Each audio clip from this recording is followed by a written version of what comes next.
Okay, welcome everyone. This is going to be a great session on economic corridors and transportation throughout the PNWER region.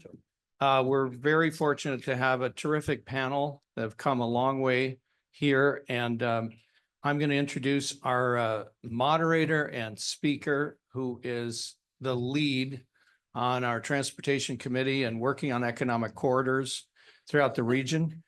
Shane Getson is the MLA for Lac St. Anne Parkland. Did I do that right?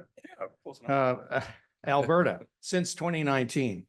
A former major projects consultant and civil engineering technologist. He now serves as government whip, PNWER vice president. Shane is dedicated to building community for future generations to come. He is also the parliamentary secretary for economic corridors. And Alberta has really taken the lead in looking at a 50-year plan into the future of how we do transportation planning. So I'm going to invite up Shane to introduce the panel and we'll get started. Thank you. You can clap if you want. Yeah, so firstly, is this working? Let's make sure that that's working okay. Honor and privilege to be here. You never know when those bios are going to turn out well or not, or who happened to update the Wikipedia. So I always get a little concerned when those start to happen. But we have some great panel members. We have Chief Isaac here is with us again. And he's one of the first guys that I had a chance to talk to about the whole economic corridor model and look at things a bit different. Peter Scholz, he's was with the A2A project, and I had a chance to talk to him over the last couple of years. And that was essentially taking a corridor model that the Alberta government had spent some money on back in 2009, made it public knowledge, and a couple of proponents nudged it and notioned it and worked with it. And the A2A group was the ones that had advanced it the most. And then a man who needs no introduction, but I'm going to try to do it anyway. We'll get a chance to visit Representative McCabe here in his own backyard. Now, there's a thing out there that says if you don't know who the pilot in the room is within 10 minutes, they usually will tell you. So he's actually the guy that used to push big iron here as well, flew 747s back and forth across the pond moving freight. So when we have panel members like this up here talking about some of the things that need to bind us together. Now, transportation, utility corridors, highways, roads, rail, air, it all comes down to logistics. And what we've been hearing in the panel upstairs, what we've been hearing in this room up to this point is some of the challenges that we have. But quite frankly, there's a lot of opportunities that we can. And the folks that I met with this morning, the Alaska Rail group, they were kind enough to have us over there to their office and meet with them. And I used this corny cat dad line. We have to become Americans and Canadians again to get things done. Because quite frankly, the only ones that can do it is us. We might as well get at it or nothing's going to happen. So with that, I have a clicker. And recently I was up at the Arctic Circle conference, and this is where it all starts to come full circle being here in Alaska. Does this event advance or? Someone's gonna have to show me how to drive the darn thing. Whoever can do this, can you advance to the next slide? Perfect. So issues and challenges that we have, these kind of jump off the page at you, right? So the defense side of it, we're sitting up in Alaska. You just had the Russians and the Chinese start flying bombers and fighter jets off your coastline. That was just the summer in July. You had naval exercises that have taken place jointly a couple of times in the last few years. You now have the Russians and the Chinese running on their northern route that hugs the coastline of Siberia, joint Coast Guard activities.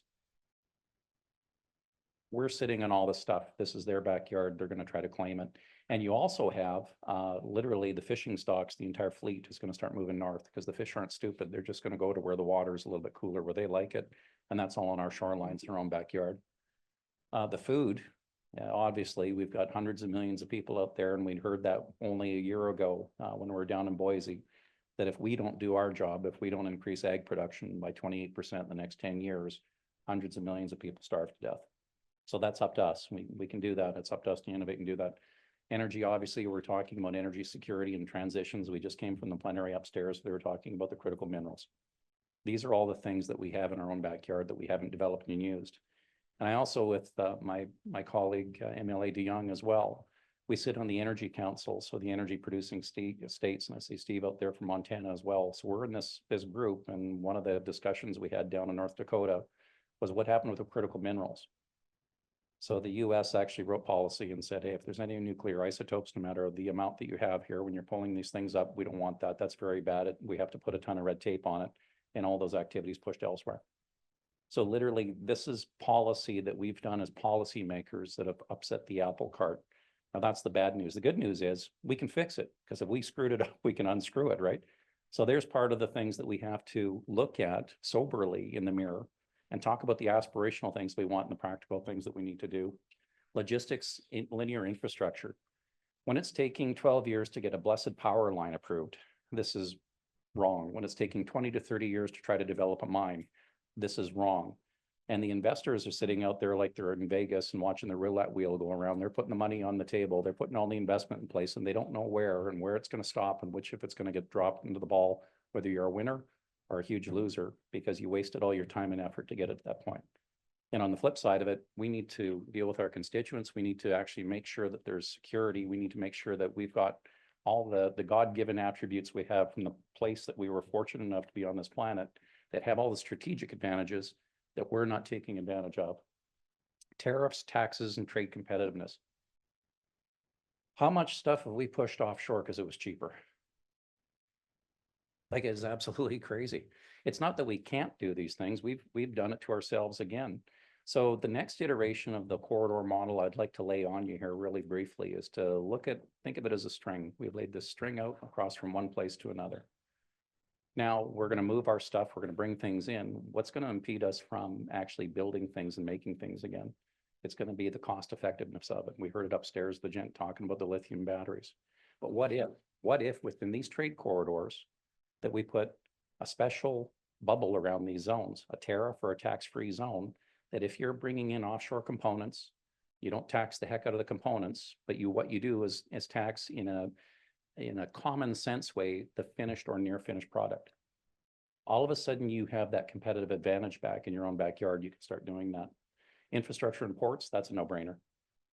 If we're going to increase the volumes in these things, it has to be an integrated process to that. Arctic security, the shipping lanes, assets, and the infrastructure. So at that Arctic Circle conference, first time that Alberta went to this thing, who's been to the Arctic Circle conference? Anyone else? Okay, perfect. Big. Senator Murkowski just got a Lifetime Achievement Award there, by the way. So Alaska shows up in the big way, and God bless you for doing it. Everybody in the world wants to spend and wants to dictate, and I'm going to say that again, they want to dictate what is going to happen in the Arctic. When I see China there, when I see India there, we've got Japan is there, they're literally telling you what you're going to do in your backyard. They're going to help set policy for you if you don't. Europe is going to look at the energy security of, is this the magic recipe for what Europe can do for energy security, is what happens in the Arctic? That's our backyard. So when you're looking at shipping lanes that are open, there used to be the Northwest Passage, maybe that northern route. There's 3 routes that are sitting up there, one of which is very active. And there's a massive global fleet right now of Russian oil tankers that is breaking all the trade embargoes that are going up there. This is serious stuff, and it's in our own backyard. Collaboration, this really comes down to internal barriers. So we heard that up on the stage. We've talked about this stuff lots. It's not like this is new. So what are we waiting for? We have a bunch of different organizations that work great in isolation. We get all cross-threaded and discombobulated and fighting amongst each other every 4 years we have an election. So now we're going to let that settle out. The other guys don't have that problem. They make 100-year plans while we're making 4. Strategically, we have to look at this again. The aspirational thing when we're talking about Alberta, looking at those memorandums of understanding, looking at ways of doing that, it literally is for the next several generations of building it again. Our grandfathers and our grandmothers and great-grandmothers and grandfathers, they had to do this out of necessity, and we've been sitting, quite frankly, in our laurels for years. So the impetus in us is to park the politics, park all the things that divide us, and start to collaborate and work together on it. Red tape and the naysay policy, I think that's pretty straightforward. We're trying to make everything. We just heard here a little bit earlier where the other panel members were talking about 20,000 page reports on an environmental plan for a mine. Believe it or not, this isn't the first time we've ever developed a mine in North America. We actually are pretty good at it. Other parts of the world aren't impeded by that. We want the stuff that they produce, but we put ourselves through this, and that needs to change. We need to look at what's reasonable, practicable, and sizable. If we could come up with what a yes looks like, save the industries and everybody else from putting together the 20,000 page reports to say a yes, simply put it in advance and say, here's what a yes looks like, do this, and we're cool with it.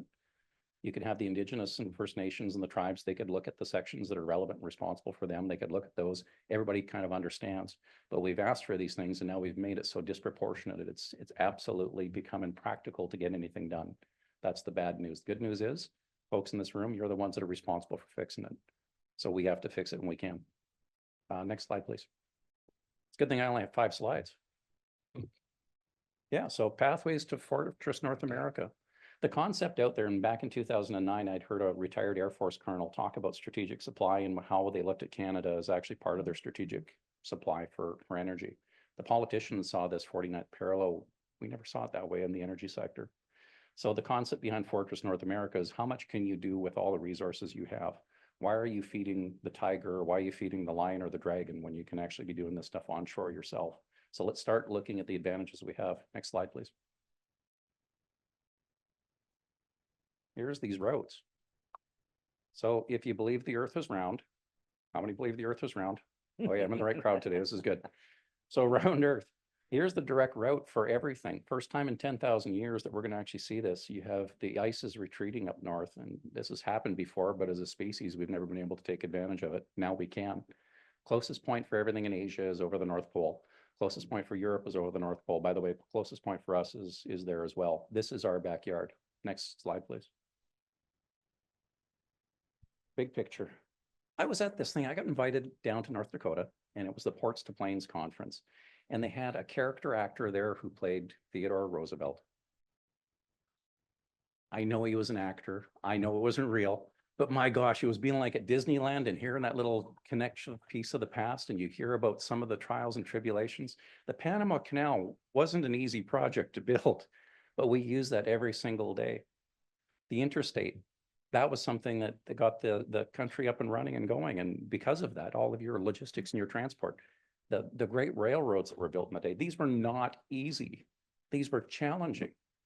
We have such a technological advantage. So now the Ports to Plains concept is Texas, God bless Texas. They're just getting after it. They're building their interstate system. They're looking for other folks to tie onto it. They want to bring it up to the Dakotas.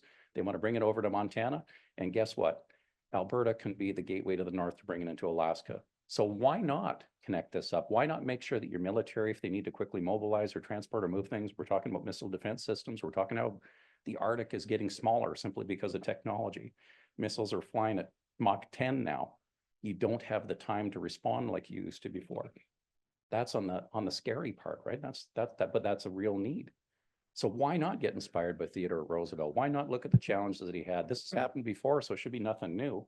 Now we just get to dust off our boots and make it happen. Next slide, please.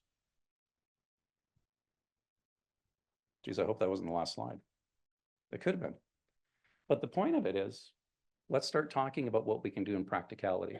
So eating the elephant's a big thing, you know, and that's one of those things going all the way from Alaska down to Texas. That's a bit of a stretch. You know, flying from home, it still took us about 6 hours to get up here. You know, and my colleague and I were joking, you can fly to Europe in just about that time. So again, we live in a big space, but if you can start doing the small things, find your anchor tenant, whether that's a road or a rail or an infrastructure, and then you start making sure that you have enough right of way along there. You can start building out your assets. You can start building out this industry. You can do all the things you want, build the backbone. And it's like the Kevin Costner thing in the Field of Dreams, build it and they will come. But you have certainty and do it once. Don't make every project a snowflake where they have to go through and play that roulette wheel again. If you've got a pathway, folks can get behind it. The First Nations can get behind it. My colleagues here are going to talk about that, of how they can pick that up, and that works. You can have a coalition of the willing. And sometimes the shortest point or distance between 2 points is not a straight line. If they don't like you in one area, go around them. Go to the places and the assets that you can work with, get that put in place, and guaranteed once you start doing that, the conversations change. But we've gone to the point where we've been talking about it for years. So now what's the next steps? Next slide would be handy.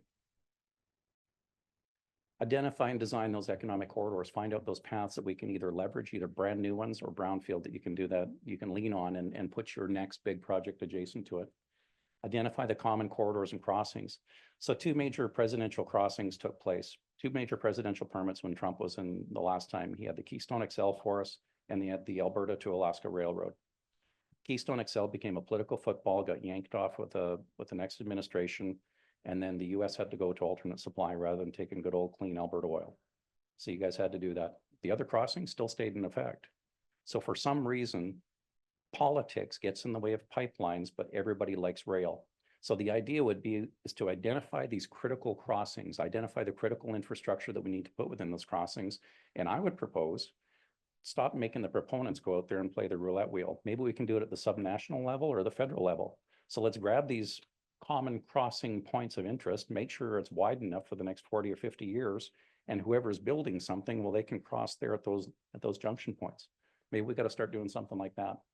Fast track and pre-approve the infrastructure. So essentially, we have a ton of civil servants that are phenomenal at saying no in a lot of cases, but some of them are really good at saying yes. Get them to the yes path and tell industry what that yes looks like. Pre-approve these national interests, these Theodore Roosevelt type projects of interest that we want to do. Maintain these collaborative relationships. So we need to make sure that in the national interest and Fortress North America in that context, it's not hijacked, that we have to make sure there's a body outside of that. So maybe it's an economic corridor authority, similar to a port authority, something like that, where you've got skin in the game and people that can have the longevity and they're more over motivated to do it. Funding for the linear projects. Apparently there's buckets of cash laying out there that no one has ever used before. Tax dollars have been just sitting there waiting for us to pick up and grab them. So everybody in their sphere of influence can find a couple $100. Guaranteed you can.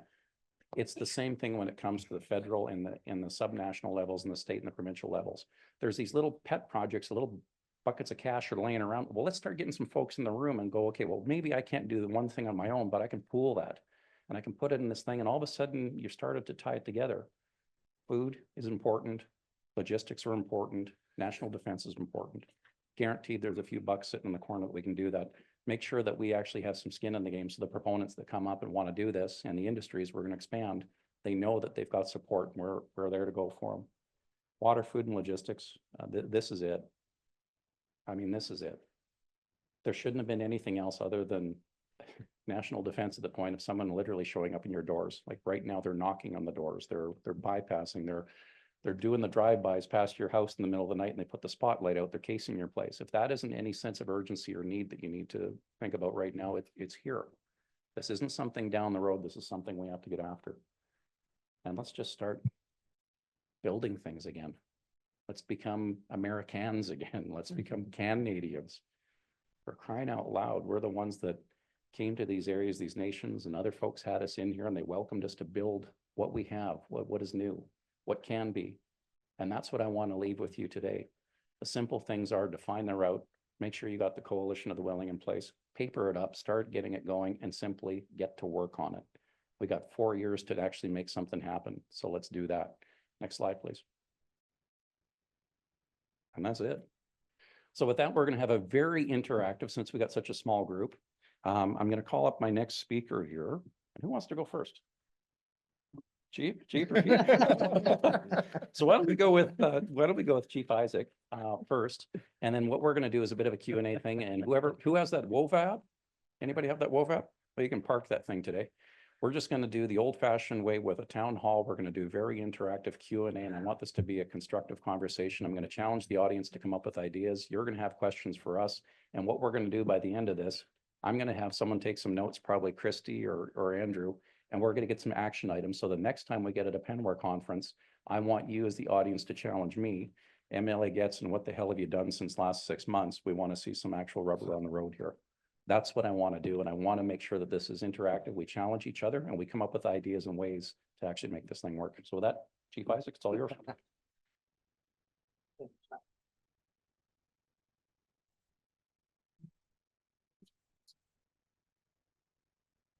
Well, as Shane was talking, I just gave him a Cree name. Shane gets it. No, it is an honor to be here, and it is a pleasure. No, thank you, Matt, Melissa, everybody that's here. It's a real thing. You know, we absolutely need corridor access to tidewaters to help our generations that are yet to come. You know, we are in a time of geopolitical instability. The world is changing every day. when COVID was around, I had this international investor who came to us and he goes, Chief, I want to build some infrastructure. Here's $18 billion. I just want access to some of the resources. So anyways, we went through the rigmarole, had meetings, etc. But then we got to a political stalemate, I guess, because some people just couldn't get it, you know. And then after that kind of went away, he called me up the next day, goes, Chief, if I can't invest this money into Canada, into Alberta, I am forced to put this 18 billion into Russia, Saudi Arabia, are places in the world where it's just faster to get business done. Little did I know that there's going to be guns pointed this way within 18 months of that conversation. As First Nations, we are here as a solution. You know, we understand the complexities of resource development, and we understand the importance of stewardship of the land to keep making sure the generations have something to go on. Since COVID, we've seen how it affects the automobile world. You know, everybody probably knows that. Everybody probably seen the increase in food, up to 200 to 300%, the increase of everything. The quality of life, even today, is not getting any better. It's not getting any easier. And then even through our lunch break here, I was talking to my colleagues of saying, hey, I want to create not just economic benefits, but purpose for our younger generation to get educated and to work in these industries, whether it's mining, whether it's science, whether it's environment, whether it's water. Like, we got to continue to improve our life for generations yet to come. An economic corridor is a practical thing to do it. You know, I believe the railroad wasn't the highway wasn't built until World War I, where they said, hey, it's a need, that we need to get supplies up north to literally protect ourselves. So as First Nations, we're here to help. You know, the benefits of reconciliation represents a win-win-win situation, social, political, and economic and environmental benefits, right? So as I was the first to speak, I'm hoping I'm the quickest to speak. Looking forward to these colleagues to say a few words as well. But thank you, Shane gets it.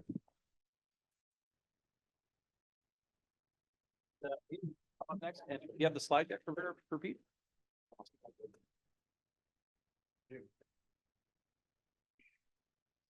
Okay, how do I push this without blowing anything up? Forward and back? Work for me, but you know, operator error and all that. Okay, all right. Reload up. I'm not going to be as eloquent as these two men. I'm warning you off the bat. I'm here and one of the A2A vets, Alaska to Alberta Railway vets, here in the room. You know, I have the honor and privilege and slight terror of talking about where things went well and where things did not go so great. But I'm going to go into a little bit more of the technical detail, a lot of geography, things that I think people should understand. I'll start with a scan. Which should I point at? There? Okay. I'm going to start with sort of a high-level scan of the circumstance, which is circumstances which have already been reviewed by Shane and Isaac. I'll then go into more of the geography of what we've learned at A2A Rail, and then talk a little bit about where things can go from here. I think I'm supposed to point this way.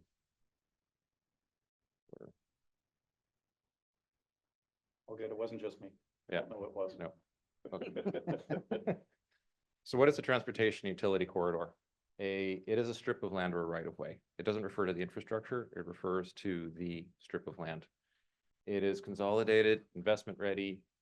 Regulatory hurdles are ideally handled beforehand, and by merging your different modes into one corridor strip, by merging your impact assessment reviews into one similar process, a strategic review, you're creating economies of scale. You're making it easier and faster to build.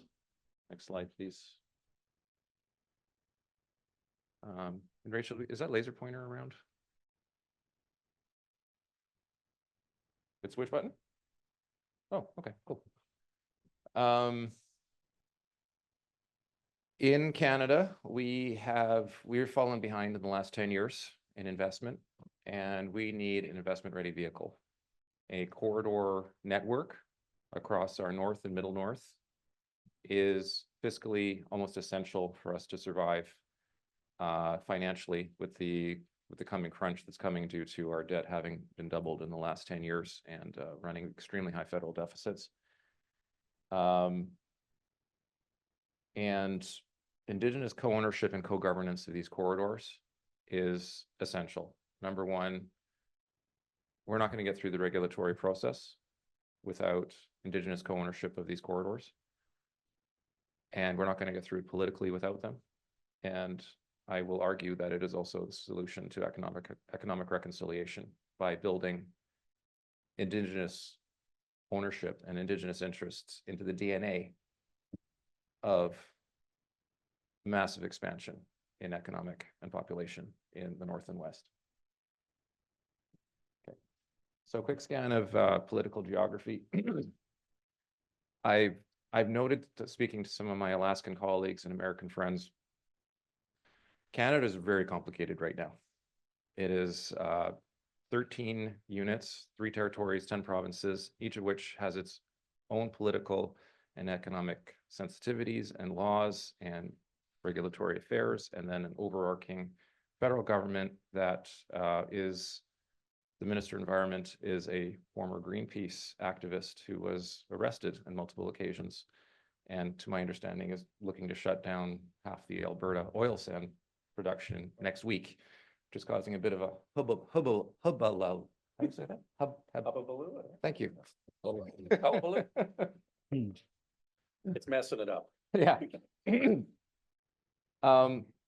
We've already touched on this. I'm not going to go into the politics of British Columbia and Alberta and Saskatchewan. They're all complicated, and it's best to know that each jurisdiction in Canada is definitely its own unit. The United States is far ahead of us now in terms of unity of purpose and decisiveness. But the unifying factor across all provincial, state, and federal lines is a commitment to Indigenous reconciliation. We want to see the rights, the wrongs that were done in the past fixed and moving forward in harmony and stewardship. Next slide, please. At A2A, which is Alaska to Alberta Rail, Alaska to Alberta Rail did not fail for good reasons. The business case made sense. The routing, we had some arguments about it. The routing made sense. It failed because the guys at the top had their hands in the cookie jar. And that resulted in folks like me holding my 4th daughter, who was then 2 weeks old, being laid off and not getting a severance, and then figuring, okay, what do I do now? Okay. So, and we have put in hundreds, if not thousands of hours of pro bono effort to get this thing going again. Why have we done that? Because it made sense. The business case works. The financial projections all were pointing positive. We knew where the weaknesses were. We could build it forward. The weakness in A2A and in the weakness in anything coming forward, and people need to be aware of this, is the middle box. Very clear project outcomes. Pre-funding to prevent scope creep. Do not allow scope creep. Militaristic approach to efficiency by a passionate leadership team who are motivated by more than the profit motive. This is essential for anything we do to build railway across the North and West to connect Alaska to the lower 48 to move forward. There's a catch-22 that I've been juggling with, which is that government's ready to put in big money once the private sectors and the First Nations are ready to move. And the private sector and the First Nations are ready to put in big money once the government has got things going. And I'd like to, with Shane, I'd like to see that catch-22 come to an end. All 3 parties moving forward together in a coordinated way, small steps. We're not asking for hundreds of millions of dollars at this stage. We're in the hundreds of thousands of dollars stage. To get the meetings together, to get the First Nations in agreement on how they're, how they want to lead a co-lead, how they want to govern. Alberta already has an MOU with Manitoba. They're looking to set up an MOU with Alaska. These are hundreds of thousands of dollar projects to move these things to the next stage.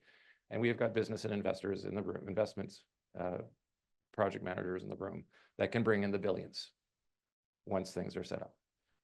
Clear economic driver, I will be talking to about that shortly. Next slide, please.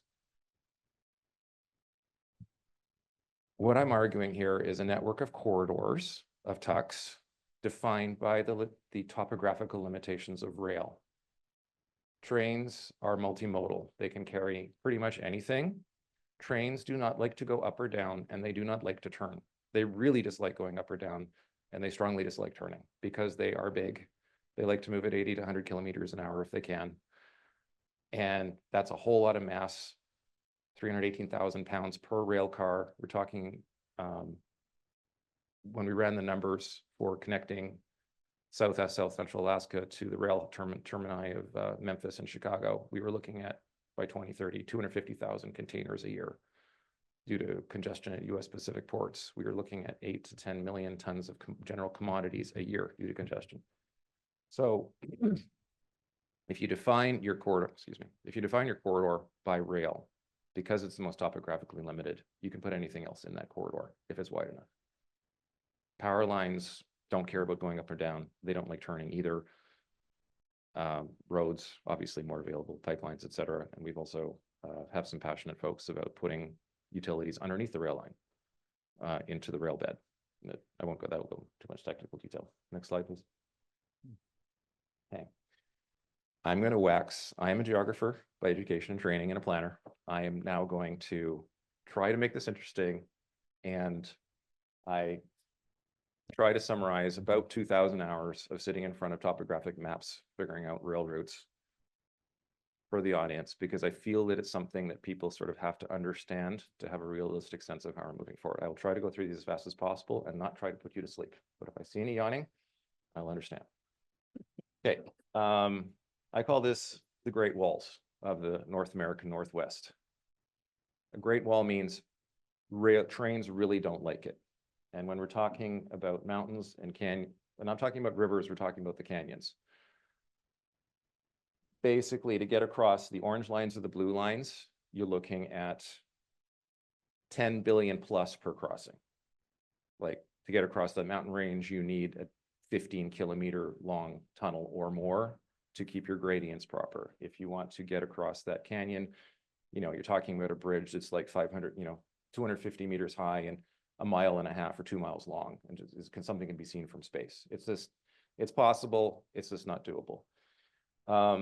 Down in Alberta, there's two main rivers that feed the Mackenzie system, the Athabasca and the Peace.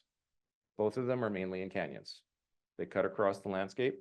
Both of them have one gap. This gap down here is at a small village called Smith. Everything in Alberta is named Smith right now. And this crossing is at a little village called Fort Vermilion. These are places you can come up, go on a bridge you might see anywhere, cross the river, go to the other side. So any route we're looking at is going to be going through here. If you're talking out on the prairies, out in BC, you have to come up either the Rocky Mountain Trench or one of the trenches running this way. These lines refer to different mountain ranges that are not happy with rail. And then you'll see there's a range to the middle of Yukon. Here's the Mackenzie Mountains that divides Yukon from Northwest Territories, and of course there's the coastal and Wrangell St. Elias lines that block the coast from the interior. Where you see these two arrows, this set and this set, this southern route is effectively the Alaska Highway. The Alaska Highway comes up through here and goes through this gap and comes around through Fairbanks, or you can go through this gap, which is the Matanuska Passes. This route is called the Tintina Trench, which is used in Yukon as Highway 4 Campbell Highway. And that takes a more northerly route. And then there is another canyon system over here of the White and Yukon rivers. And there's one teeny tiny little gap that you can get through with a great deal of difficulty. Next slide, please. Okay, so on this map, this big thick red line, that is the CN Canadian National Main Line. That is the farthest north of the heavy haul multimodal tracks. Think about trains that are half a mile long, moving at 80 to 100 kilometers an hour. That's as far north as you get. All these other red lines up here are failed or semi-failed provincial attempts to build these north-south links, none of which have worked particularly well. The BC ones aren't even functioning. This one only functions up to this point, then it's just track bed. This one is not functioning at all right now. And this one is functioning, it is, but, you know, it's got different weight ratings in the summer and the winter because the ground freezes, and it has a 2.5% grade to get into Peace River. There's no way a big train is ever using this line. And then we have some other folks looking at extensions out to Hudson Bay. The green lines are rail-friendly corridors.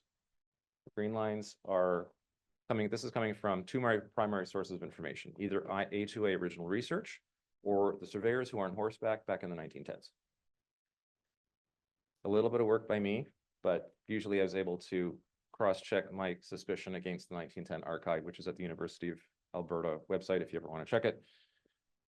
But this is these dark green lines are basically your rail-friendly corridors. One of these routes could be a route to Alaska.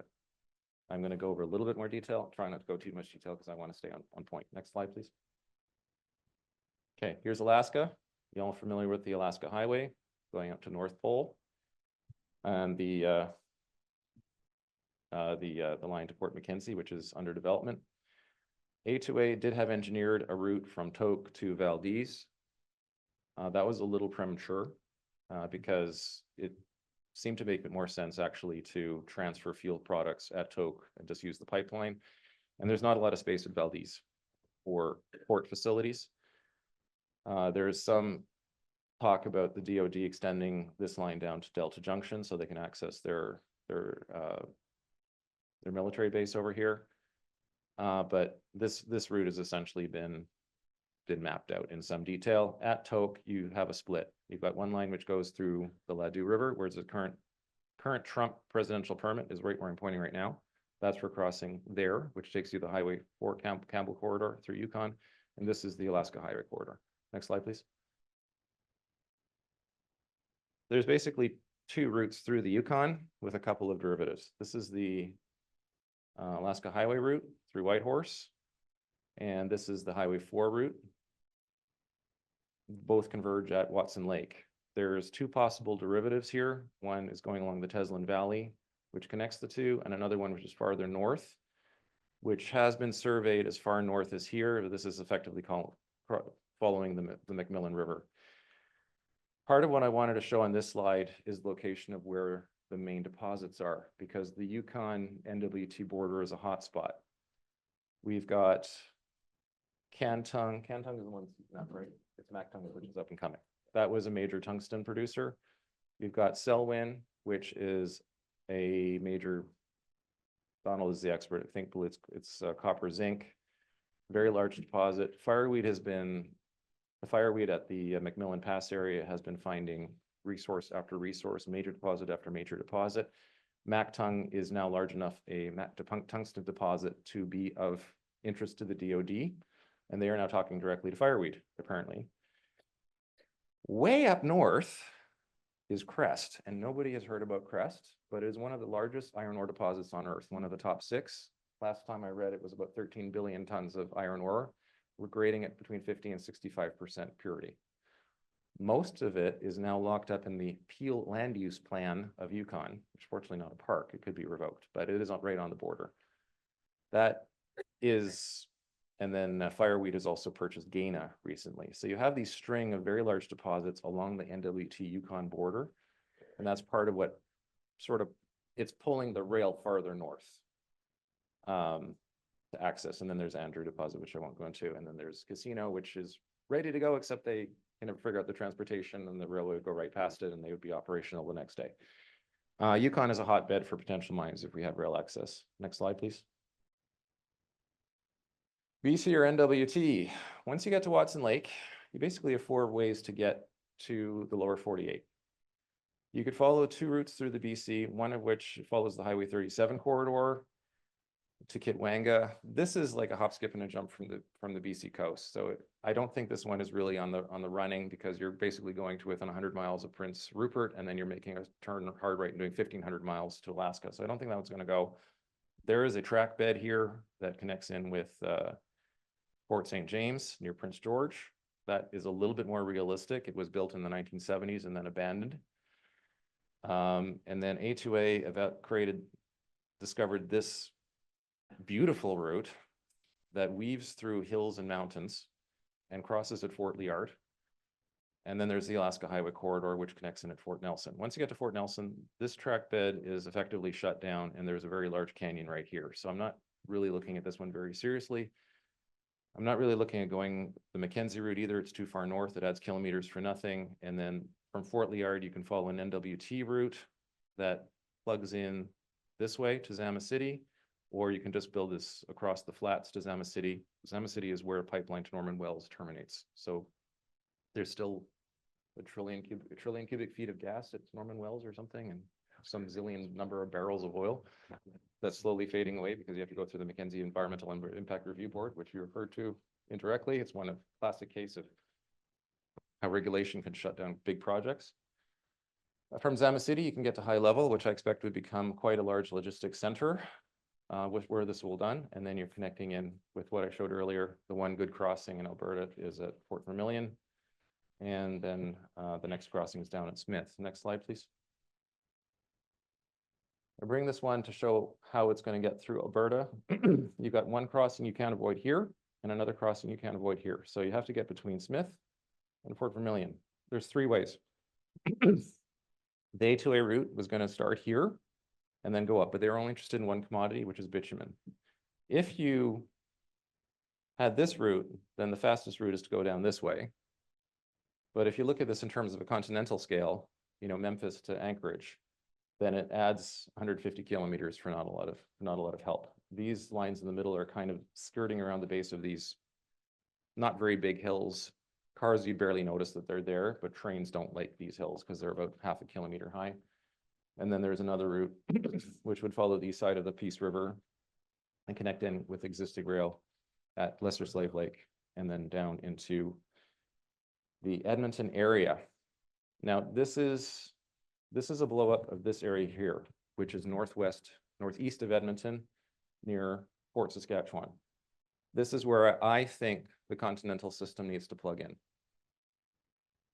What you see, these red lines are existing rail lines, and you see all these twists and curves and, okay, these are rail sorting yards that are miles in size. This is the main petroleum rail pipeline transfer facility in Canada. Large open flat spaces. The river is very easy to cross at this location. This is being the North Saskatchewan River at this point. And you have the CPR coming in this way, and then the CNR are these red lines. So it's where I see northern, also the connectors to Hudson Bay in the future would either come through this point or this point. So I see this as the future hub, and I've started talking to the Alberta Industrial Heartland about this. I see this as being one of the largest inland ports in North America in 100 years. This is where north-south traffic will be transferred and redistributed. Next slide, please. I've already mentioned A2A results on the amount of traffic freight traffic we anticipated. Very large numbers. Lower South Central would effectively, collectively be one of the top 5 ports on the west coast of North America. And each port, Anchorage, Whittier, Port Mackenzie, Valdez, and Seward all have different strengths and weaknesses. But in modern transportation planning, you like to have a fan effect. As you come into the coast, you don't just want to have one port. You want to fan out, so you have alternatives. Okay, Seward's full, we'll go to Whittier. Okay, you know, we're loaded up with, et cetera. Next slide, please. Alberta perspective briefly. Alberta needs to get to the coast, and we have 6 options. We are suffering tremendous amount of financial loss due to lower rates we get on our commodities, primarily oil and gas. So the province has looked at 6 ways to improve its access, and Vancouver's full. So we looked at 6 ways to better access to the coast. Next slide, please. I won't go over this table because I'm already over time, but needless to say, 2 options are in a moderate to good category. South Central Alaska is one of them. The other one is Hudson Bay for very, very different reasons.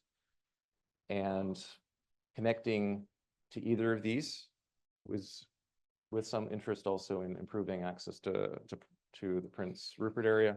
This is Alberta's option here. So we're very interested in Alaska, and there's a strong alignment of interest between Alberta and Alaska to create this opportunity. Next slide.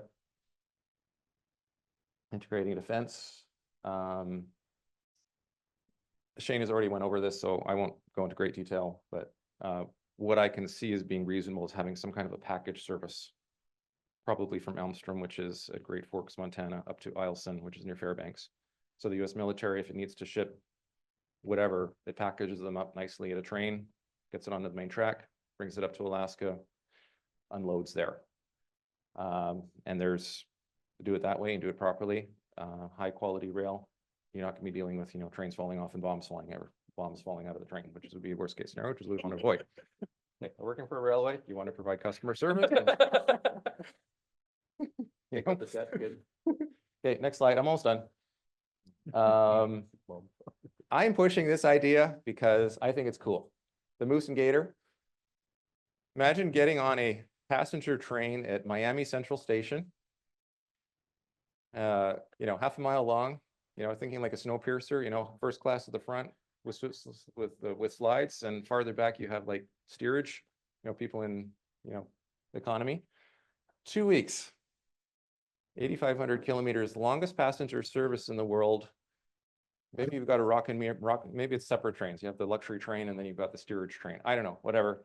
But you can market it as, rite of passage for Americans. See your country. I used to have it going right through Kansas and Chicago, and then somebody said, well, all the national parks tend to be over here. So, well, we could add another 400 kilometers and really beat the Trans-Siberian if we go this way, go from Big Bend right up to Glacier National Park, Montana, and then through Canada. But just think about that. I mean, you market it as a rite of passage. Every young American wants to do it. Every retired American wants to see their whole country from basically a moving hotel room. Even if you get only 50,000 people a year doing it, they've got thousands of kilometers in Canada. The train is stopping to take pictures and buy you souvenirs. That's American bucks in Canada. That is that's something that I'm sure most Canadians will be happy about. Next slide, please.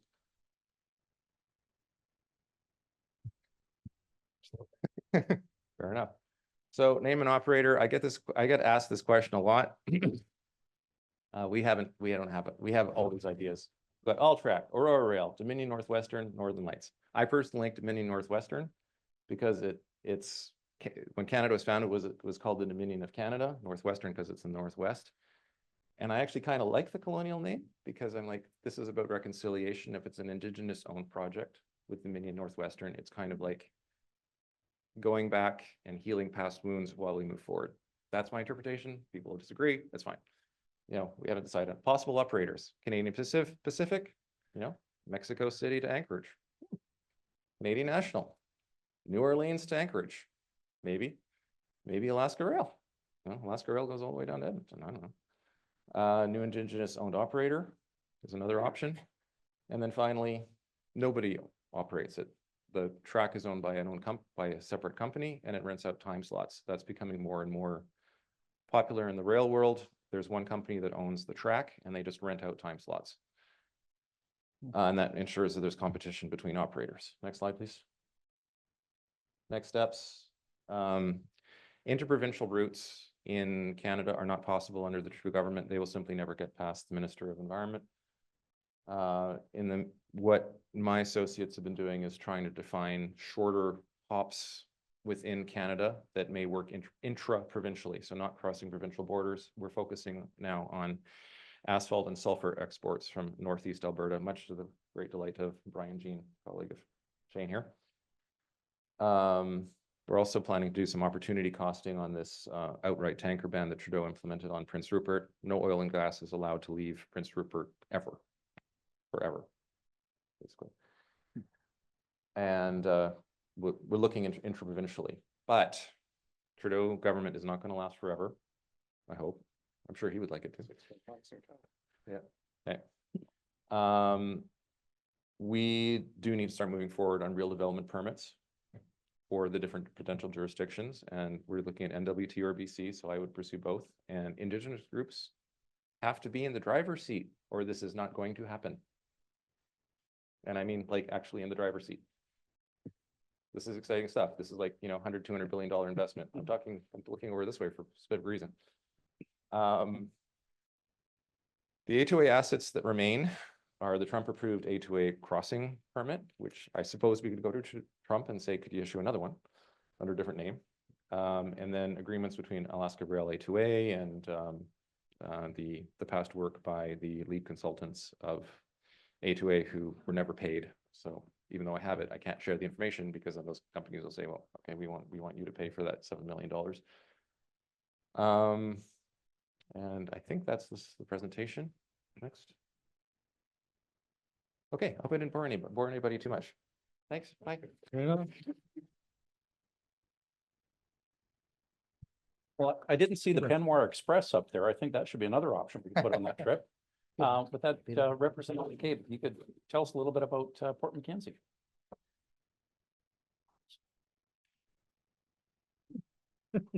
Thanks. Are we done?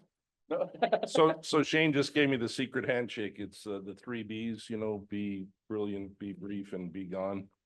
So I'm going to try to wrap this up pretty fast.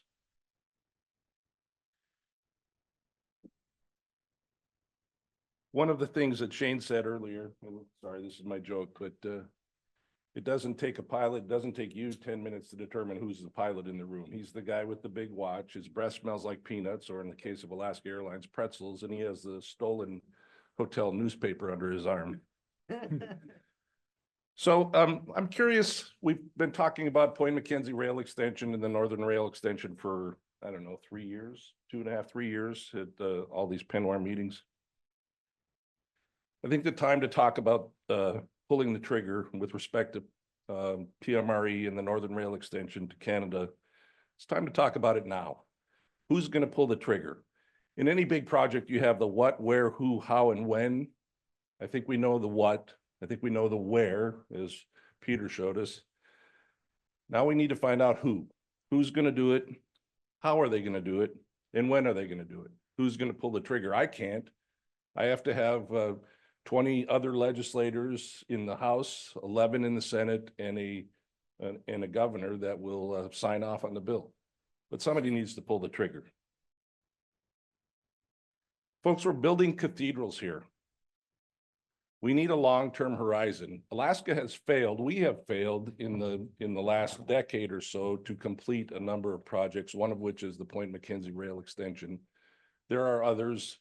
But that's the one that I want to focus on now because it's largely in my district. It's all in my district, and it is what it's going to take to get quickly to a deep water port in Alaska.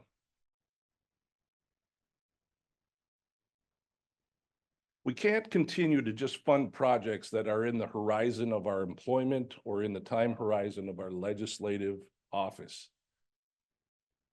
If I tried to fund projects that were in the 2 years of my office, we would never get anything done. We need to consider our children and our grandchildren. We need to consider the resources, what they're going to live on. And this is specifically for Alaska, but it also includes Alberta, and it includes what we're doing with A2A, because part of what we need for Alaska is a partner. Alberta seems to be a good partner, and it seems like this project is pretty well along. The A2A project's pretty well along. If you consider Point Mackenzie Rail Extension, the state of Alaska has put $187 million into that so far. The Northern Rail Extension, we built a bridge over the Tanana River, I think $200 million. We have 80 miles left to go up there. Point Mackenzie is 32 miles. That's our kind of half of the pie. Shane's told me many times that if we start building that way, they will start building and they'll meet us. And maybe then we can drive the Golden Spike somewhere on the border, similar to the Alaska Railroad in their 100-year anniversary, spike driving the President Harding, I think. And we could do that in our lifetime, maybe.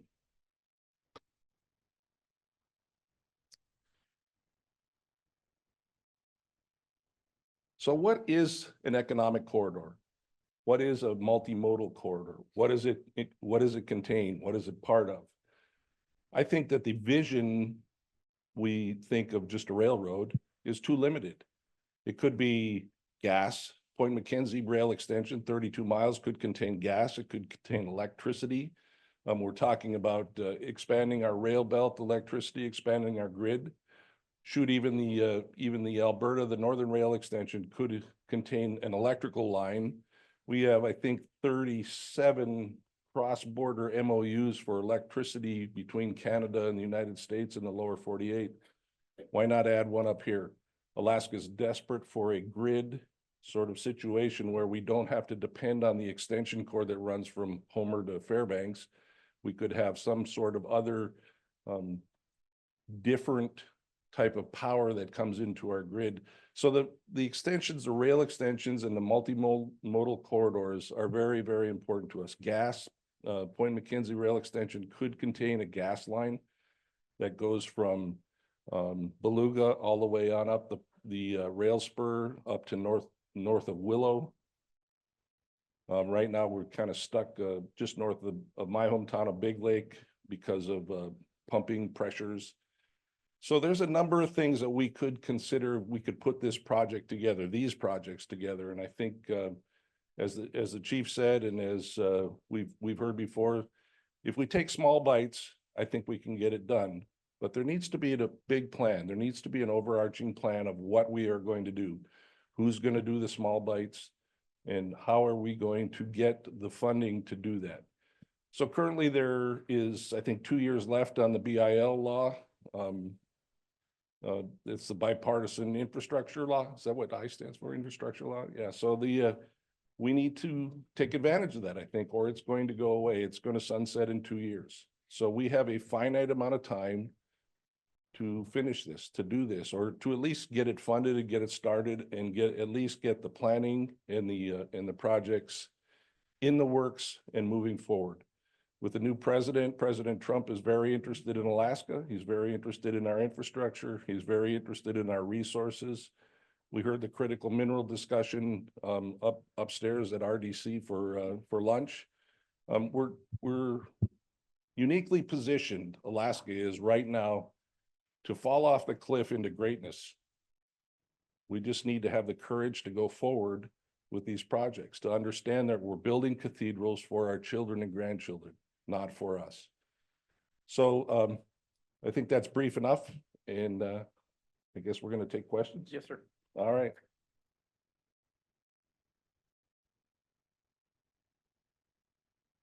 So you can tell we're all geeking out up on here on this, and the fact that you're still in the room is amazing after hearing all the technical discussion and some of the aspirations. So I'm going to put that back to you.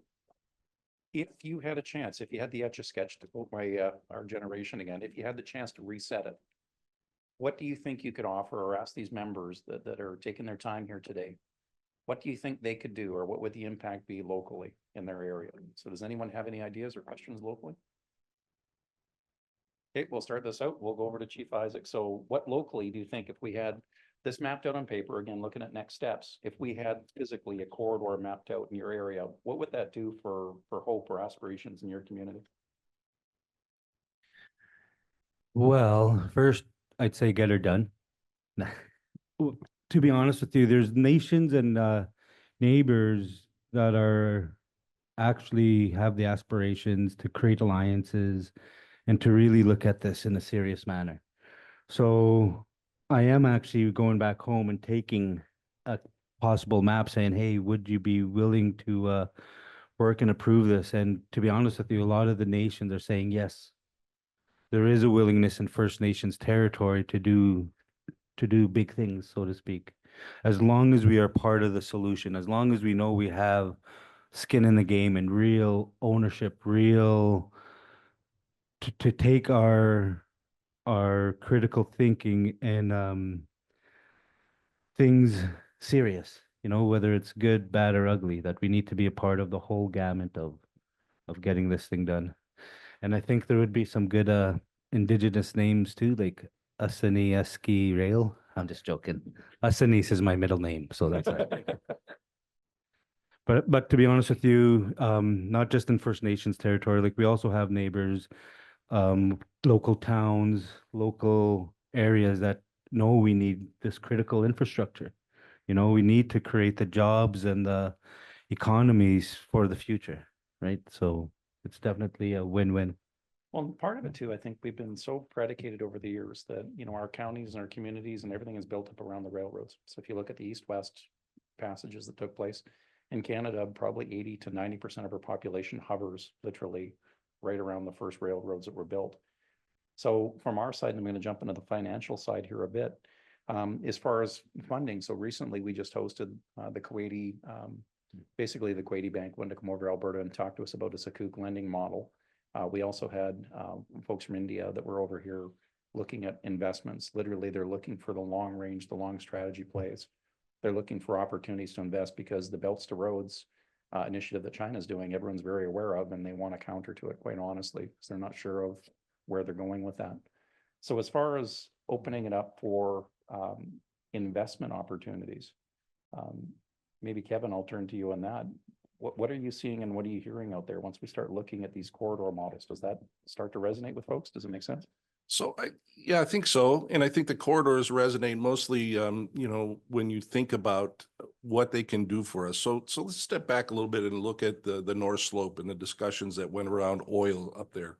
Much resistance, much discussion, a lot of oil up there. How do we do that? How do we do it safely? I think if you talk to the native groups on the North Slope, our tribes up there and some of the native leaders, Josiah Putkatuk, who was a friend of mine and was a representative here, they will tell you that oil development on the North Slope has been the best thing that happened to their people ever, bar none. It has increased the life expectancy in such a short period of time. And the younger generation, Josiah and his generation, they understand that.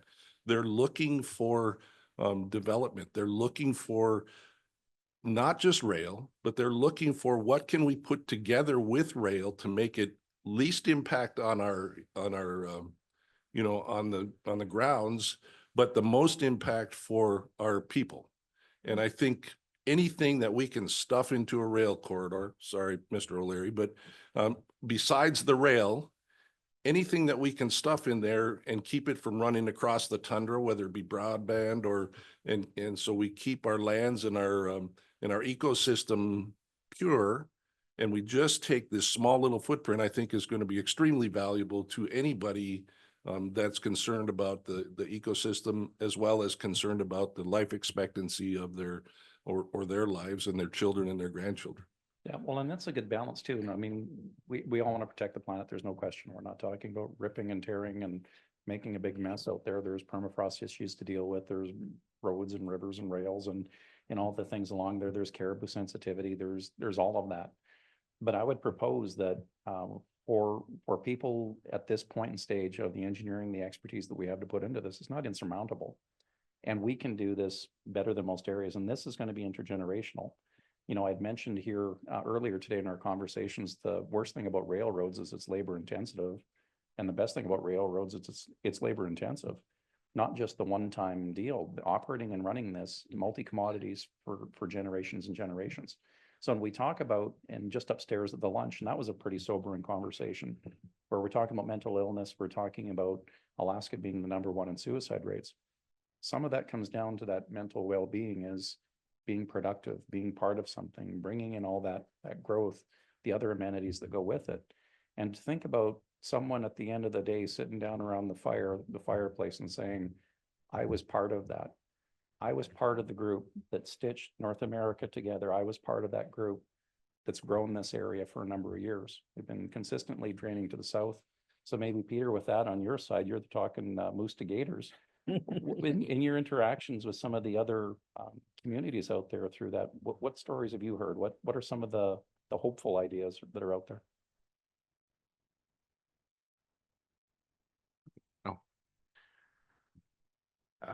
I haven't heard too many stories along those lines yet. At A2A Rail, we were helping define economic opportunities along the rail route, like not just looking at what at that point was Fort McCabe to Valdez, but looking at, well, what about Ross River, Yukon? What about Dote Lake, those kinds of places. Back in 2023, I made a few dozen phone calls to First Nations that had been originally contacted by A2A Rail. And I said, is there still residual interest, or is the stories of what happened turned you off? And with one exception, and that actually being Fort McCabe, I probably should keep that confidential, actually, sorry. Redact With that. one exception, someone that had felt burnt. It was, we're interested. We want to, it's basically what Isaac just said. We want to be part of this, but we want to be in at T-1. At most, prove economic feasibility before you move into any kind of detailed planning. We want to be part of it. I hope that answers your question. Yeah. Yeah, gentleman down here. Question for the representative. Can't Canada use itself largely as a peacekeeper, whereas the US is sort of the free world police force? I think the Air Force base in Fairbanks has doubled in the last 5 years or so.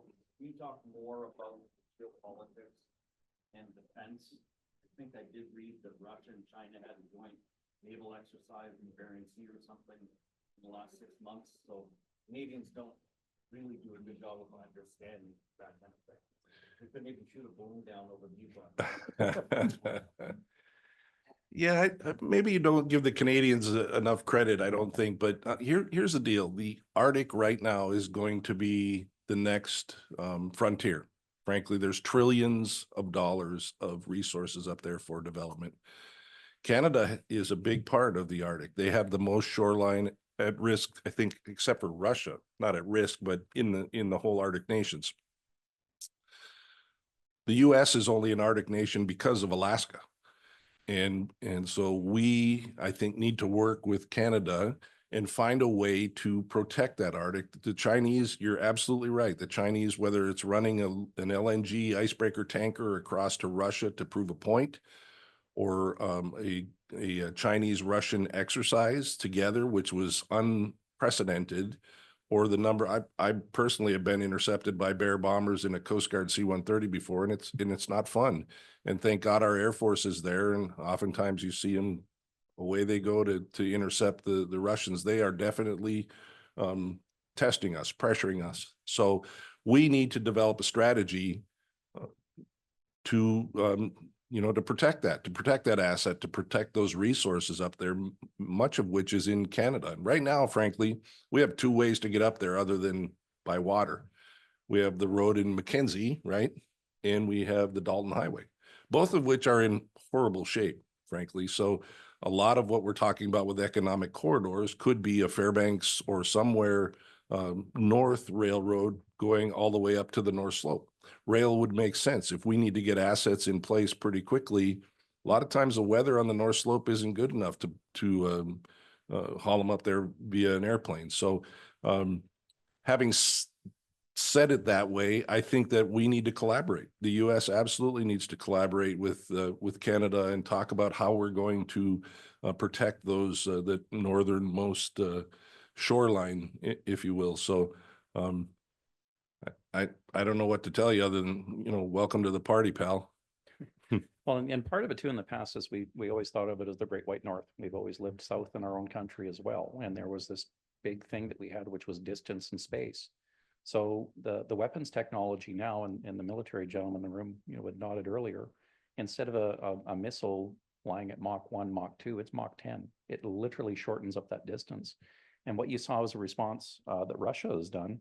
The Yamal Peninsula, 2009, they started producing a whack load of gas up there. They put in a ton of trains. Now they've got, that's tied in. They're looking at pipelining in through China as well on that northern part.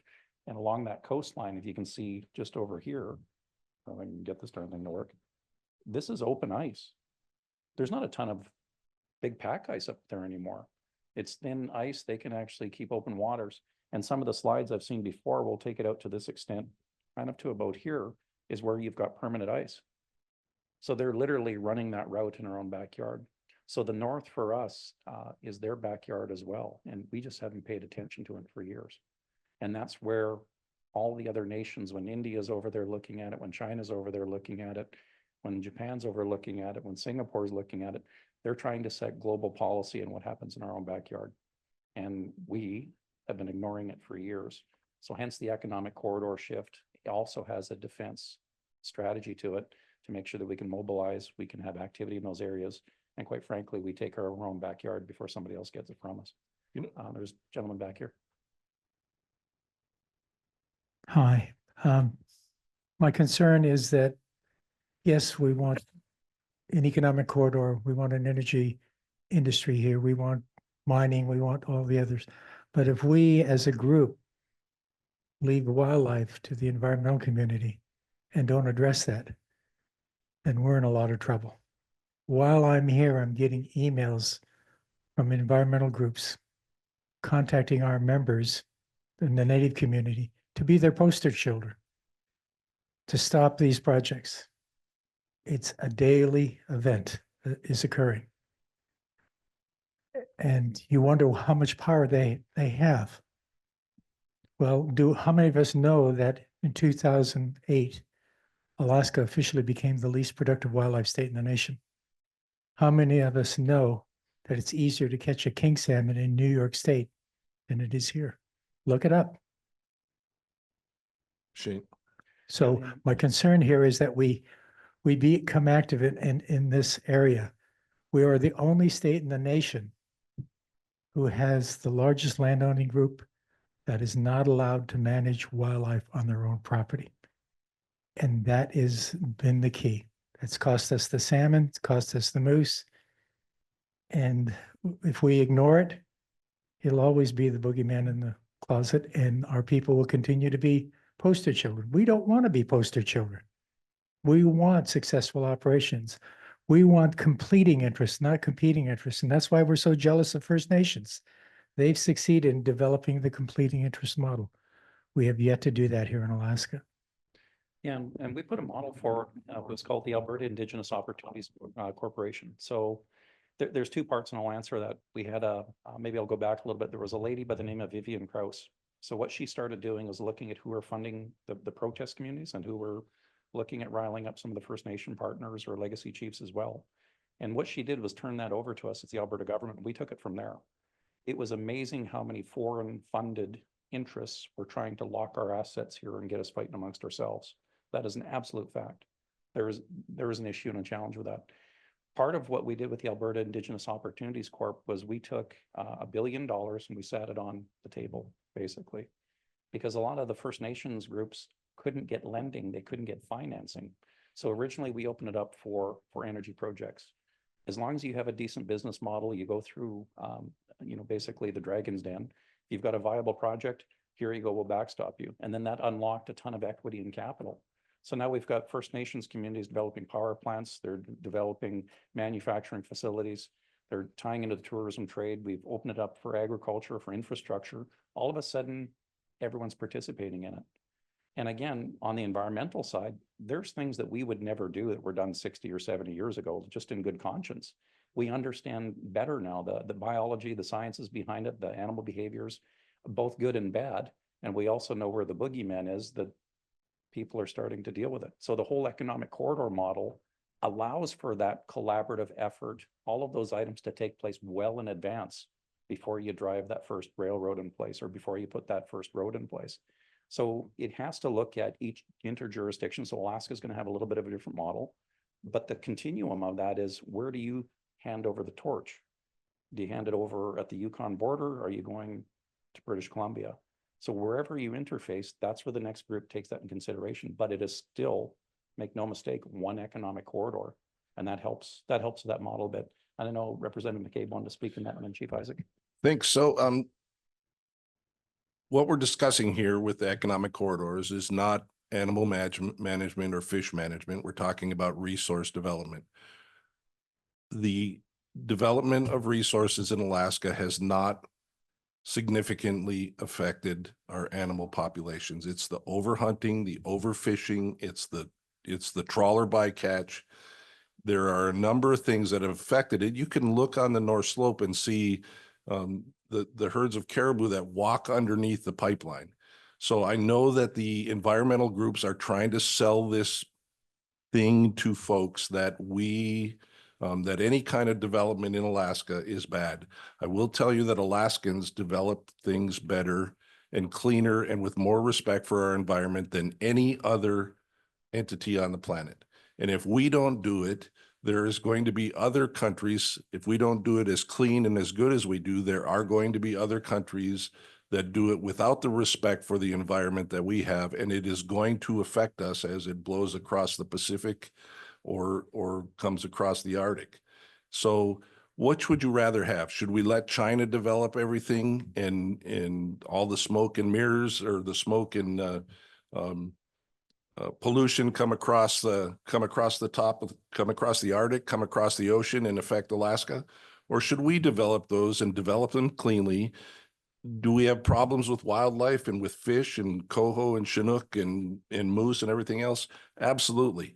I don't think it can be pointed at the development that we have put in Alaska. It just, and especially not with what we're talking about right here. And if we develop it with and in conjunction with our native corporations and our tribes, we can do it safely and we can do it with great respect for the environment. You guys? Yeah, I just want to add value to this conversation. So, like, I was approached by some West Coast nations in the past, and one of the chiefs from one of the interior nations in BC, there was a pipeline project going through, and basically that project wasn't given fair equity to the nations along the line, basically giving them enough money to buy a pickup truck, and that was when pickup trucks were only 50K. Anyways, that project did not go through because of some of the First Nations concerned. But that chief did not necessarily just want to kill that project. He wanted to get value and sustainable value out of that project for generations to come. A few years later, the big outcry, no, again, I won't mention names, but another pipeline was coming up. Well, that chief was going to go sit with some of those hereditary chiefs, and the environmental individual that helped kill that project actually stopped that chief from visiting and having ceremony from other chiefs. So those situations are out there where green funded manipulate the output of economic growth. This morning I had a call on clean drinking water from my nation, but it didn't affect my nation as it affected other nations. Well, coincidentally, that chief, we were having supper just the other day, and he would have actually liked to have been here, because this rail or corridor projects could help that community that don't have the oil and gas near them. You know, like how you said the oil really benefited these communities done right. So as I was helping spearhead some of this corridor activity in the past, I said, hey, I want to go 10 kilometers wide. The reason to do 10 kilometers wide is to have more protection on the water, on the lands, and in the environmental stewardship. But not only that, to have a First Nations, and I call it a treaty jurisdiction within that, right? And treaty, as long as the sun shines, the rivers flow, etc. But that also means that I want to have higher environmental standards than that are there today. You know, and I actually have some of my elders attending some AER meetings to continue to push that. So there is a way to modernize our livelihood. You know, economic development is now becoming our moose meat, our fish, etc. Because we also notice the decline within our backyards. You know, and we don't feel that just as Nihio or as First Nations, but everybody will see those effects, right? But there's definitely ways to do better. And yeah. Yeah, and that's part of the cool thing with this model, because we do it well enough in advance. You can have these concerns, you can bake it into the pie, so to speak. And, you know, one of the things when Chief and I first spoke, it was also knowing where you can't go well in advance. So again, a lot of times the way industry was set up, and traditionally when you're trying to do a linear project, you've done all the advanced planning, everything that Peter went through and all that end, and then we end up going out and trying to sell it to the communities invariably.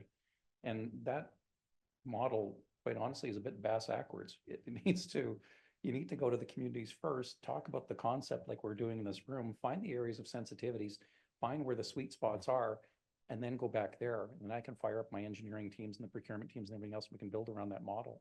And that's when I took it to Chief. I was looking at a northern corridor, 25 kilometers long, 2 kilometers wide, 1 kilometer for caribou buffer on either side, and bugs and bunnies and everything else we had to do on the environmental side, and allow us for the next 10, 15, 20 years of development within the 1 kilometer.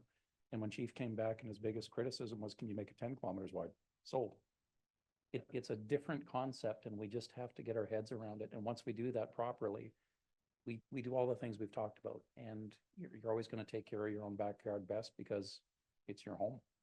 And that's what I'm really trying to pitch here, is that your home is bigger than your backyard. Your home is also your neighbor down the road, the one that's at the end of that corridor. And if we do this properly, we all start to work together. I know it's a pie in the sky thing, but that's what I really feel. Go ahead, Chief. So I just want to mention one more thing. So not too long ago, our nations were concerned about forestry, cutting trees, etc. Now we see forest management as key to the future. The biggest greenhouse effects was actually the forest fires. You know, so before we were saying, hey, don't cut these trees, but now we're saying, hey, cut these trees because that will protect our community. So forest management is also a part of corridor concepts. Sure, well, that's, I mean, we could get way down the rabbit trail into resource management and forest management. But you're exactly right. If we don't properly manage our ecosystem, our environment, it's going to manage itself. And the foresters will tell you there's 2 ways to get trees out. You burn or you carry them out. So if we want to prevent all the beetle kill, if you're driving up to Denali right now, the beetle kill is all the way up to McKinley Village. It's horrible. It's heartbreaking. And it's rotting on the stump. And when it finally falls over, it's going to create more of a carbon, release more carbon into the atmosphere than if we cut it down sustainably. So we do a 90% cut or an 80% cut, spread the trees out a little bit, then there's no beetle kill. And then we store, sequester carbon in the best place in the world to do it, in a 2x4 in an Alaskan house. We need to be smarter, managing our forests rather than spending $90 million a year fighting forest fires. All right, any questions? Oh, one more back there. Thank you. Representative Mike Cronk, I grew up 40 miles from the border in a little village called Northway and currently live in Tok. So I guess one of the things I would ask is, are you studying the impact what a rail would bring to somebody, you know, a place like Tok or Delta Junction, right? And for Northway, we're looking at changing people's lives. Okay, so if Tok has, you know, we have a rail, how many more people are moving to Tok? What is the impact of the resources? And I think the gentleman to my right stated that. What is the impact of those resources going to be? Are we going to see such a big influx of people in there, so the people that actually live there and have been there for thousands of years don't have the ability to subsist, right? So I think those impacts have to be studied as well. And again, the railroad corridor is going to go right down the Ladue River Valley, which is literally pristine, untouched country. And, you know, disclaimer is I actually hunt out there and trap out there. And there's a lot of opposition to coming down that river valley for the railroad. So, and in Delta Junction, we look at it, that's a military thing, that's a mineral thing, that's a tourist thing, but that's also food security, that's huge agriculture. So the benefit is there, but when you start talking about the impact of the local people that live there, that is a real impact that has to be stated why we do these kind of things. Yeah, and that's perfect, right? And like I said in the front end, typically we get it wrong. Typically we would be sitting here, if this was, you know, do a little role play. This is a stakeholder engagement meeting. We've already made our minds up and spent a bunch of cash, and I'm going to sit here and try to convince you that our plan was the best thing since sliced bread without talking to you about it. The economic corridor puts that on its ear. It starts out with what we're talking about now, the reason why. And then it talks about potential areas that we could go. And then it engages the local communities to tell us what they want from those participations. So if we're notionally looking at something that's 10 kilometers wide, that gives a wide swath to both put those assets somewhere within that right of way, and then to do the management that you're talking about. Maybe that valley is something that has such massive historical significance that we would never, ever, ever contemplate going there. But we wouldn't know that without engaging with the communities first. So then it becomes a matter of dollars and cents, right? For economics and viability. I can easily shift something as a piece of paper and a line on a map now is easy. If we have boots on the ground and if we're already turning dirt, then that becomes a problem. And historically, that's where we've seen most of the conflicts take place. So if we do those things in advance, that's it. The other one is, you know, roughly speaking, rough numbers here, and I'm trying to go from memory. for GDP that we saw within Alberta was about a 25% uptick in GDP for the overall province by opening up a corridor to the north to be able to allow trade and commerce and goods go back and forth. Northwest Territories was north of 50%. I think the Yukon was north of 60%. And I think Alaska was pushing 30 to 40%. So that's the massive economic impact. To operate that 2,600 kilometer chunk of rail would take about 5,000 people over 2,600 kilometers. So when you look at the influx of what's there, you have to contemplate and bake that in. There's the operation of the rail, then there's potentially the schools and the mines and the minerals, and then the processing, and then all the other things that come with it. But that is in the front end. That's what we're telling you here is this economic corridor model, we believe, is a better way of doing it. And then moreover, once you've got that model built where we decide where we can go, what's allowed, what's not allowed, then you have a corridor management authority that's their mandate outside of the politics, outside of the operators. That's their mandate to make sure that they run that for years. Does that help? Any more questions from the floor? Yes, sir. Summit there in Spokane. Representative Galloway from Montana. When I was at the rail summit we had there in Spokane, I asked this question at the end. Have you done the mathematical calisthenics of how much, when you're tying into existing rail, how much time is left? How much is that rail already tied up? Is there going to be more capacity? Have you done the math? To me, it's all about numbers. Have you done the math on what that value is having that through communities and then able to apply any of that applicably to where you're proposing to go? Yeah, so notionally, again, don't for this one, we've talked about a potential rail line, but don't get too fixated on that one rail line. The bigger picture is that corridor once that rail line's established, and then it goes out from there. But just to your point on some of those impacts, I can't reach back into my gray matter and pull it out off the deck. This was a project that was tied up right now with some legal matters, and all the actual technical data is there. But it was contemplated, and I can go back to the 2009 report the Alberta government did, because it was public knowledge, and that's where a lot of this was predicated on. Just on one commodity, this thing was economically viable. Just on that one commodity, it had about 2,000 to 3,000 different jobs along that route. And again, it would take about 5,000 people to run this entire thing. So the ancillary knock-on effects are absolutely massive when you think about it along that route. And then depending on what you build for infrastructure or interchanges, depending on those towns and those areas, would have a larger or a smaller degree of impact. The biggest thing that we saw in this wasn't congesting the existing railroads. It was actually debottlenecking the entire system. Because the West Coast, the further south you go down into Long Beach and down in Seattle, it's congested. What we see to the North American footprint is if you move your big ships, move them further north, they have less distance to travel over the oceans, and it decongests the entire system by having an alternate route to feed into those major ones. So it really absolutely gets our economic engine running more efficiently and smoothly. And then the other one is, hey, if you have a port strike, you don't shut down everything now, you've got a couple other options. Well, with that, we're pushing up on the hour. I can give you your life back if you want an extra 15 minutes, or are there any other questions from the floor? No, maybe we'll just do some quick closing remarks then. We'll just go down the line. So Representative McCabe. Thanks. Yeah, so I appreciate the opportunity, and I appreciate everybody that came to listen to us sort of noodle this around. Economic corridors model with everything that Shane says involved, with all the people involved, I think is a good model. It's no longer just the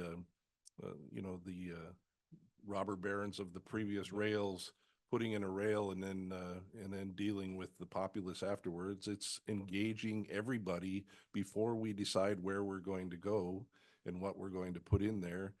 To Representative Cronk's question, he's not here anymore, but one of the things that I think we need to ask in advance is what are going to be the benefits? So if you look at the Moncho mine right now up in northern, in Alaska, and Tetlan, I think is the name of the little community, right?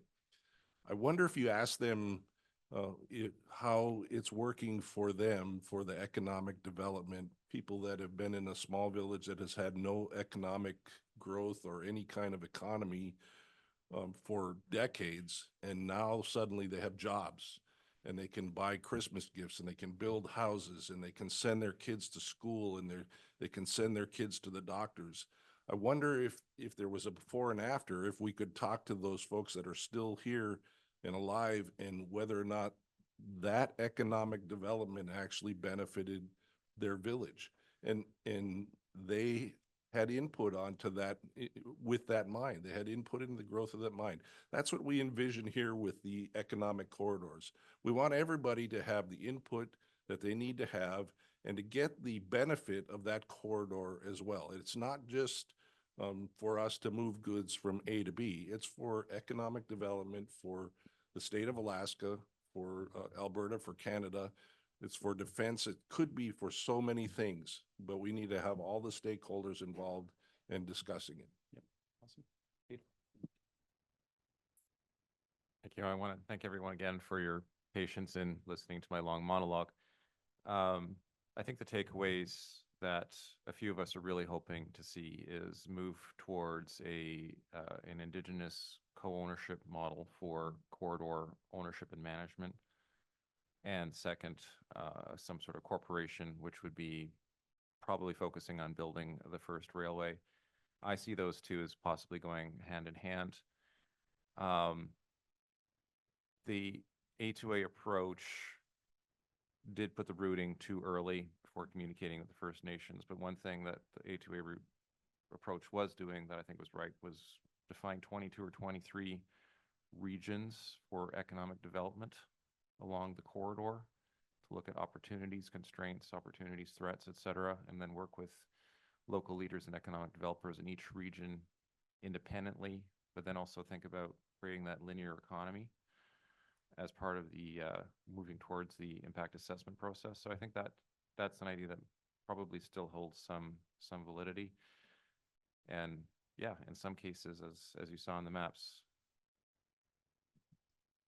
a deviation of the line is very, very difficult, but it's good to define concerns early on, especially those pinch points where it is very, very difficult to move your corridor. No, I think this is very important for the modernization and for the future for generations to come, because the future generations to come are definitely different today than they were even 15, 20 years ago. Since like the smartphone, like one of my favorite toys was a pocket knife. You know, now every child has a cell phone. So the suicides are up, but the suicides weren't there as much when there was more purpose with people getting to work. So when there is prosperity, the quality of life is better. You know, as First Nations communities, it is a struggle, you know, and we just want to have equality. We want our children to have the same benefits and equality as other human beings, right? So you get security, prosperity, longevity in jobs, and that's important. You know, you get better health, you'll get just hopefully a better world if we do some of these major projects that will affect our continent, really. So it is a pleasure to be here. I am hoping that we're able to find out a trigger man, because I'll pull that trigger if nobody else can. But thank you, Shane. Shane gets it. Appreciate it. And everybody out there, yes, thank you. And everybody that came here and just spent the time with us here today, you know, it's not easy to get to Alaska, unfortunately, in the time of year and everything else. So that shows commitment, and that shows some grit and determination. And to listen to us drone on about what could be. And I'll leave you with this again. Become Canadians, become Americans again. Let's do all the right things the right way, because the rest of the world actually counts on us. And if we don't take care of business, it's going to take care of us. And we might not like the outcomes if we leave it to somebody else to do it. So the challenge is to everyone in this room. Give me your aspirations. Tell me the things, the impediments that we haven't thought of. Put it on the table. And we're going to keep cranking on this thing with the coalition of the willing. And God willing, the creek don't rise. Hopefully you're part of that coalition of the willing to go forward. Thank you very much for your time.